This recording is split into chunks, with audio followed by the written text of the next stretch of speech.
நாளை தமிழ் வருட பிறப்பு அன்று நிலைவாசல்ல பெண்கள் இந்த 3 விஷயங்களை கட்டாயம் செய்யுங்க.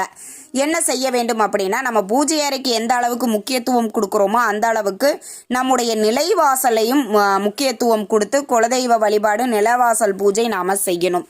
எப்படி செய்ய வேண்டும், என்னென்ன விஷயங்களை நாம் நிலைவாசலில் செய்யணும்னா, மாவிளை தோரணம் கண்டிப்பாக கட்டணும். வேப்ப இலை கிடைத்தால் அதையுமே எடுத்து உங்களுடைய நிலைவாசலில் கட்டிக்கோங்க. முதல் விஷயம். இரண்டாவது, நம்மளுடைய நிலைவாசலை சுத்தம் பண்ணி மஞ்சள் குங்குமம் வச்சுக்கணும். 2 பக்கம் எலும்புச்சம்பளத்தில் ஒரு எலும்புச்சம்பளத்தை 2ஆக கட் பண்ணி அதில் ஒரு பக்கம் மஞ்சள் ஒரு பக்கம் சிகப்பு வச்சுக்கோங்க. அதே மாதிரி தீபம் 2 பக்கமும் ஏற்ற வேண்டும். அதற்கு அடுத்தது ஒரு பெரிய மண் அகல் விளக்கில் பச்சரிசி மாவு, நாட்டு சக்கரை இல்லைன்னா வெல்லம் கலந்து வச்சுருங்க. ஆண்டு முழுவதும் உங்களுக்கு அன்னதானம் செய்த பலனும் உங்களுக்கு கிடைக்கும். கண்டிப்பாக நாளைய தினம் தமிழ் வருட பிறப்பு அன்று நிலைவாசலில் இந்த 3 விஷயங்களையும்